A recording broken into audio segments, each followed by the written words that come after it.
Today's guest is a serial entrepreneur. It's easy to talk now about those ventures that didn't work out, but it's painful, it's tough. Right. You obviously question yourself. Best-selling author. This is based on my PhD, How to Become a Successful Artist. It's based on a study that took me 6 years. And Yale Professor. It's the #1 degree that leads into unemployment. In this interview, he talks about the dark truth of the art market. I believe most people in the art world, even though they don't talk about money, they're very driven by money. His thoughts on AI. In order to make it as an artist, what matters the most is the network that you're in, and no AI can replace the network. And his advice to future artists. I think artists need to consider themselves entrepreneurs. They need to know that they're on their own, and they need to focus on building their brand. And comment down below for a chance to win a signed copy of his best-selling book. Introducing Magnus Resch. Magnus, thank you for being here today. Thank you for having me. Of course. So you're a PhD, you're a Yale professor, you're a successful entrepreneur, and an art celebrity. But for the people who don't know you, how would you go about introducing yourself? I'm Magnus. I'm very passionate about the art world, specifically about the intersection of art, business, and technology. Very interesting. And in your 20s, I believe you went to university in Dusseldorf, Germany, right? No, I went to university. I went to high school in Düsseldorf, which is close to the famous German art academy. Right. And that's where my journey in the art world started. I studied in the US and in Hong Kong and London. Right. And if anything, I feel like that's a very lucky way to get introduced into the art world because you were such an incredible exhibition around you. And that's really where you had your first introduction. Yeah, exactly. I met artists on the street, just socializing. And then we started chatting. And then they invited me and said, hey, come up to the art academy. We have our studios there. And this is how it started. Right. And prior to that, were you into art, or was this really your first gateway into such a venture? Yeah, I'm not from one of these art collector families. Obviously, every now and then I was dragged into a museum, but I didn't grow up in an art world family, right, which I find very important because every contact that I've made, every question that I've asked myself, I had to answer myself. Right. And I had to discover these people that I wanted to talk to. So nobody was really helping me to find my journey in the art world. And that makes the network that I'm having today much stronger. Right. If anything, it's like us as business school students, we're always learning about networking and growing out your network. And if anything, I see that connection between what made you so successful early on is that you realized you had an opportunity to connect with such incredible artists. And perhaps some of these artists would become very successful in the future. Well, you say opportunity. At the beginning, it was mostly questions for me. I asked myself, how does the art market work? Why does some artists sell for so much money and this artist sells for much less, even though they kind of do the same thing?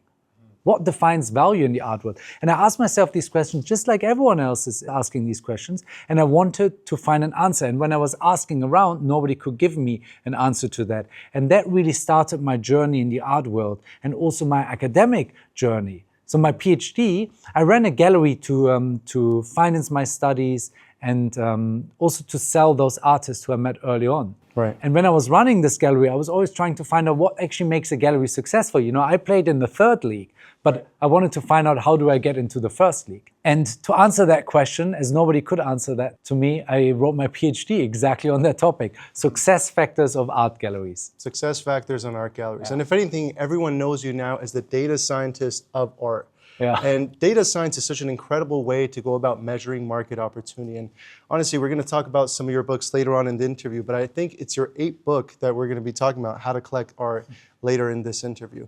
But until then, I want to continue with the rest of your journey so that people know how you got to where you're at today. Yeah. So you went to high school in Dusseldorf, and then eventually, I believe you started working for a startup incubator. Am I right? Yeah, I went to high school in Düsseldorf, then I went to the army, then I went, studied business and economics at Harvard and in Switzerland, LSE, and did my PhD in Hong Kong. And while I was doing my PhD, I continued to sell art. And I met a gentleman who I wanted to sell art to. And then he said, hey, why don't you leave this art world stuff and come to Berlin and work in this incubator? which I did. Which you did. And apparently you had 2 unsuccessful ventures early on, but then that third was a big success. Yeah, I had a couple of unsuccessful ventures. And then I left this incubator and tried to do it on my own, and that worked out really well. Unrelated to the art world. Completely unrelated to the art world. So I was really doing the typical e-commerce businesses. Right. And that's probably where you found that love for entrepreneurship, because in the beginning, you know, being an aspiring entrepreneurship, you had a few ventures that didn't work out. But as many know, it's not the first or second business that really grows, but it's after you learn all the important lessons. So how did that feel for you?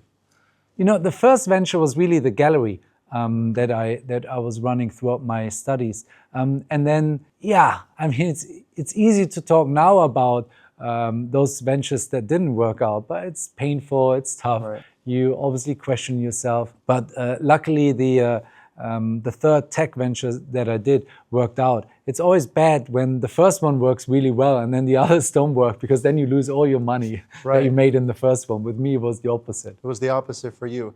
And if anything, you had more entrepreneurial ventures in the future, including working with Leonardo DiCaprio, which we'll touch on. But I want to take a quick little break, because I think it was around this time that you had your first success, or let's call it viral moment. I think you talked about something getting a Golden Umberto Award in Germany for a very viral moment. Why don't you tell people about that?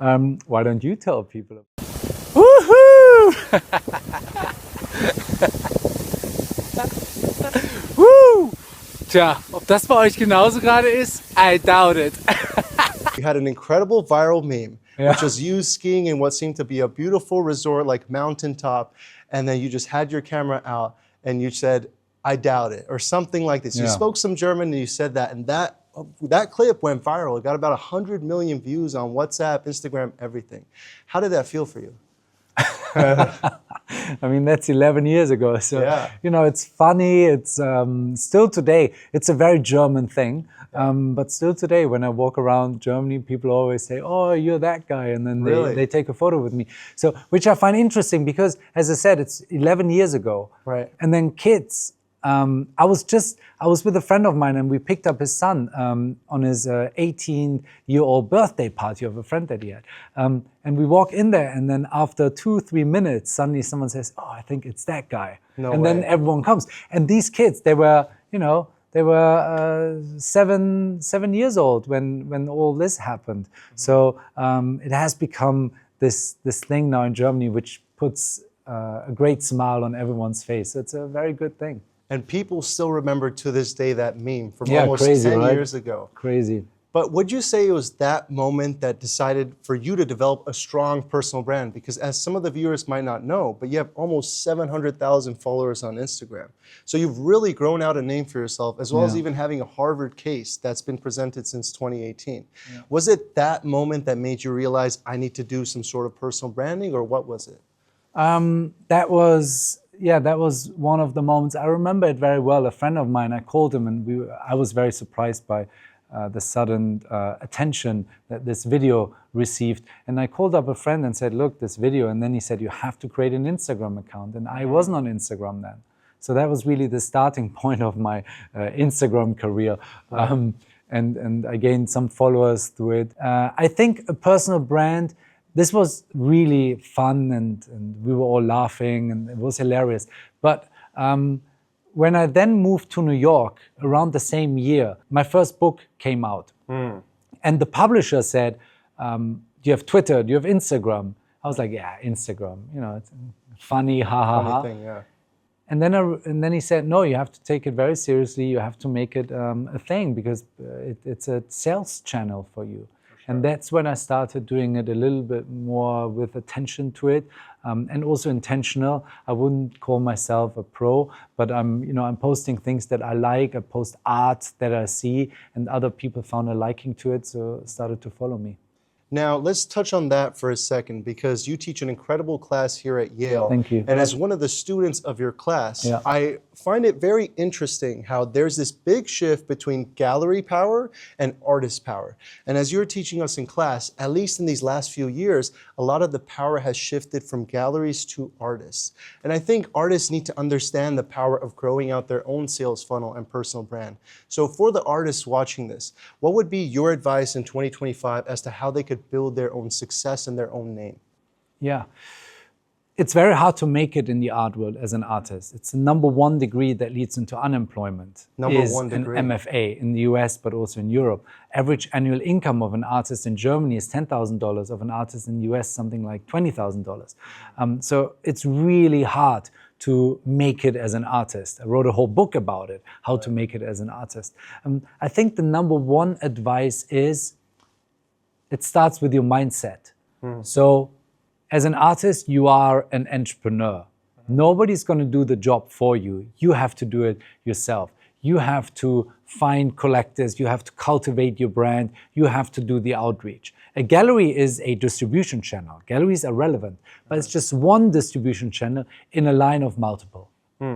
So galleries are a distribution center, or I guess a distribution channel like you talked about, Yeah. but at the end of the day, they're selling your work. So you really have to find out how you can make a name for yourself, because people are going to fall in love with you and then your art. Would you agree with that? Yes, I mean, we had today in the class Daniel Asham, one of the most known artists to a much larger audience, not only to the art world, but really to a large audience. He did partnerships with Dior, with Tiffany, with the Cleveland Cavaliers, and all these, with Porsche, the car manufacturer. So all these brands that have mass appeal. And what we learned from him is that even though he was trained as a traditional artist, he managed to take that step and to reach a much larger audience. He was referencing to Andy Warhol, which was challenged in class, as you know. But that's his mindset, right? And Andy did a good job in also reaching a much larger audience than just the traditional art world. Right. And that's what you need to do, is you need to expand your audience. And in fact, I've seen a lot of your interviews, and many people focus on your art success, but not many people talk about your businesses. So let's circle back to that for a second. I believe you had a few businesses, maybe one or more, that went to the App Store, and that's when Leonardo DiCaprio invested in your company. Do you mind telling the viewers about the company that you made and how you got in touch with Leonardo?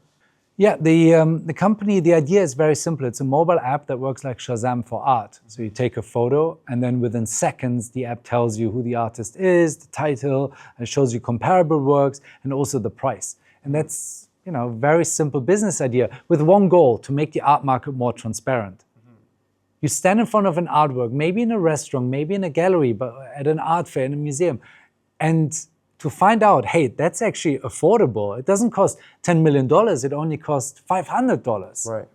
That's interesting. And people always say, yeah, but art is so expensive. As it turns out, 90% of the works that are sold at auction sell for less than $10,000. So art is affordable, but most people just don't know the prices. Most people just don't know their prices. And that's, I think, what inspired you to write this latest book, The How to Collect Art. And we'll circle back to that later into the interview. But for now, I want to talk about, so after your App Store, after the success you had with that entrepreneurship endeavor, was this really when you circled back to becoming a Yale professor and taking that step in your life? No, I've always been teaching. When I did my PhD, at some point I sold my tech company in Germany, and then the dean of the university where I wrote my PhD reached out and said, hey, you've got some free time, are you interested in teaching? And so I did. And then I moved to New York, and then this Yale opportunity came up, which I gladly took. So the academic research, the teaching part, has always been part of my journey in the art world. I just think in order to write a book about how to collect art or how to become a successful artist, it needs to be based in substance, because a lot of these books, and I read most of them for my PhD, Right. I felt that it lacked scientific analysis, sound methodology that you have to apply in a PhD. So I wanted to apply this and use scientific analysis as the basis for my reasoning. And this is what we did in this book, but in all the other books. Management of Art Galleries is based on my PhD. How to Become a Successful Artist is based on a study that took me 6 years that we published in Science, and so is this. So that's when you really focused on, expanding your book collection, working as a professor, and of course, getting involved in these academic ventures. But what are the next steps for you? I mean, even in 2021, I think one of the most incredible claims you made was saying that the NFT market is going to fail soon, and it did. Yeah. I mean, you even talked about how you brought people into your class. I thought that was an incredible guest. So at least when you think about the next 5 years in terms of your career, what does that look like for you? If I would know. I think I'm very driven by the same mission, and I've been driven by it since I started to get involved in the art world. Back then, 20 years ago, I couldn't be so vocal about it because I think a mission just comes over time until you can formalize it. But my mission is to make the art market more transparent so more people buy art. And when more people buy art, then artists and galleries can live of it. That's the biggest problem. All these galleries are closing down. All these artists have to stop doing what they love doing. And I'd like to change this. I'd like to triple the size of the art market. Triple. So more people buy art, and then more artists and galleries can live of it. That's what really drives me. And I haven't reached that goal yet. So when you ask me what will I be doing in the next 5 years, I will be on the pursuit to achieve this. And when you ask me what will I be doing in 15 years, I hope that I've come closer to that. Now, with this book that you mentioned, this has been read by thousands of people, and it's a huge success financially, but also, and what is more important to me, I receive a lot of messages on Instagram of people who tag the book and then say, "Hey, now I'm understanding how the art world works. Now I feel confident to buy a work," and that's the biggest success. Right. As one who looked into this book, I mean, I realized that I had no idea about collecting art. It's even incredible to me that some of the Yale MFA students go and present their artwork in class and talking about selling it for multiple thousands, if not tens of thousands of dollars. And as one who enjoys art but never really bought a piece myself, I think this book is an incredible way to understand how am I really going to go about buying art. And I think one of the most interesting things I've noticed about you is you've never sold the artwork that you've collected. And furthermore, you encourage people to buy art not because of it's like a good investment, but just because they like the person or the art itself. Like, what are some of the principles you teach in this book that you want the viewers to know? I have to correct you, I sold one piece. You sold one piece? Yeah, I sold one piece. Okay. The deal was just too good. Too good. What I recommend people is that art is not an investment. So you should buy art, not because you expect a financial return. I think the stock market is much better for that. Or maybe VC investment or playing poker or the lottery. With art, it's about something else. You buy art because you're passionate about it. You like to live with a piece. Maybe you just like to fill the white space above the sofa. And most importantly, you like to support an artist and a gallery. Well, hopefully we can get a signed copy for one of the viewers to win this book. I think it'd be incredible for them to have an opportunity to do so. So we'll do that a bit later. But until then, I want to circle back to some difficult questions I want to ask you to get your opinion on. Go ahead. What would you consider the dark truth about business and art? I believe most people in the art world are, even though they don't talk about money, they're very driven by money. One of the interviews we had in class talks about how lust and greed and all these different emotions run human dynamics. And she even talked about how in galleries you see a lot of this behavior. Would you echo the same sentiment? Yeah, I would. The art world always comes across as a very sophisticated environment, and trust and legacy matters. As it turns out, you learn most about the art world when you study the lawsuits. The lawsuits. And hopefully you've never been in one yourself. No, so far I haven't, but Right. Well, I think something most people don't know about you is what an adventurous lifestyle that you live. I mean, it's even phenomenal to me that you walked all the way from Munich to Venice. Like, what an incredible thing to do. Why did you choose to do that? You researched me really well. I did research you well, yes. I had a couple of days free, and I went to the army, the Mountain Infantry Division, so I'm very closely connected to the mountains. I really like the mountains, and it's this thing. It's called the Dream Path that leads from Munich to Venice. Someone in the 60s discovered this route and patched it together, and it's one of the most spectacular hiking trails Right. in the world. And I had a couple of days free, and a friend of mine, and then we just decided to do it.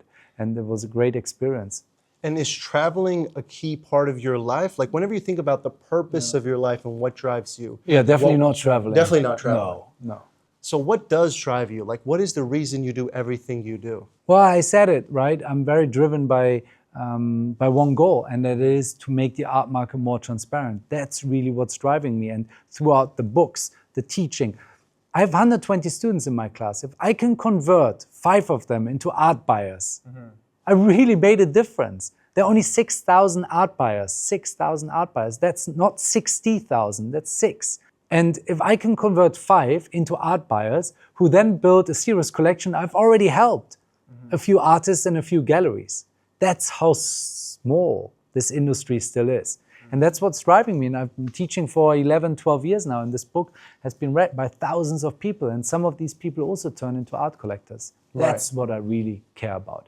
If anything, you're aspiring the next future generation of those who are going to be art collectors. Because as you discussed in class, us business school students are going to go out there and get good jobs. And because of this one class, this one moment we have in our lives, we turn in like an open eye into art and how it all works. So if anything, I think you're making a great impact in bringing awareness to the art market for those who aren't originally in it. I think that's incredible. Thank you. Thank you. I hope to do so. Yeah. I hope you. Did you buy any artwork yet? I haven't yet. I'm waiting till I graduate and make more money and all that, All right. And speaking of graduation, I think my viewers in my channel, some of my most successful videos have been talking about the most useless degrees in 2025, most useless jobs, etc. Because artificial intelligence is completely reshaping the working world as we know it. I want to start off small. Do you think artificial intelligence is going to completely change the art scene? No, not at all. Because in order to make it as an artist, what matters the most is the network that you're in, and no AI can replace the network. The actual art piece doesn't really matter for your success. So AI can, of course, create the most difficult, the most abstract, the most complex artworks, but that doesn't matter. The amount of time, the amount of energy, the level of creativity does not matter for your success as an artist. What matters is who you know. So AI cannot replace sitting next to someone in a restaurant in New York and starting to talk to them. AI cannot replace the feeling that you have when you visit an artist in a studio. AI cannot replace the feeling that you have when you stand in front of an artwork and for the first time you feel something that resonates with you. No AI can replace that. That's why artists shouldn't feel threatened by it. I believe AI will be a helpful tool for the art world because it will help curate the journey through the art market. And in 2025, with the way that artificial intelligence is changing the world, would you say that like the future is uncertain or that people are going to lose jobs, etc.? Or what would be your key advice to students and people who perhaps are looking for that next career move? How do you recommend that they become successful? As artists? Let's talk about business, art, anyone. Yeah. I think artists need to consider themselves entrepreneurs. They need to know that they're on their own, and they need to focus on building their brand.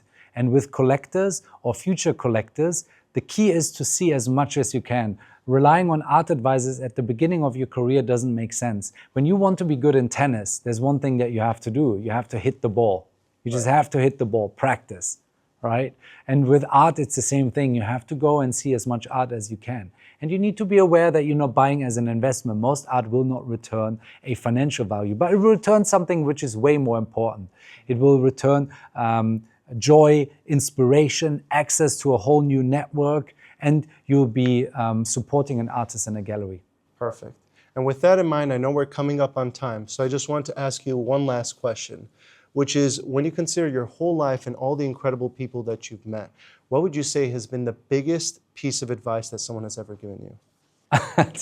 It's probably don't follow anyone's advice. Just do your own thing. Everyone has good advice, right? I really believe that your story does not fit my story, and my advice just won't work for you. So everyone has to come up with their own experience, and based on their own experiences, has to move forward. Incredible. With that in mind, I promised we'd circle back to the meme in 2014. So I want to say thank you for coming. I got you a little gift. I hope Thank that you. you like it. Yeah, thanks a lot. And thank you very much for being here. It'd be incredible if you could sign the book just for a lucky viewer of ours. And with that in mind, while he does sign, I want to thank all the viewers for being here. I thought this was an incredible interview. And Magnus, where can people find you? People can find me on my Instagram. It's my name. And they should subscribe to my newsletter, which is on my website. I send it out 4 times a year. No spam, no advertisement, just my view on the art world. Perfect. Magnus, Thank you very much.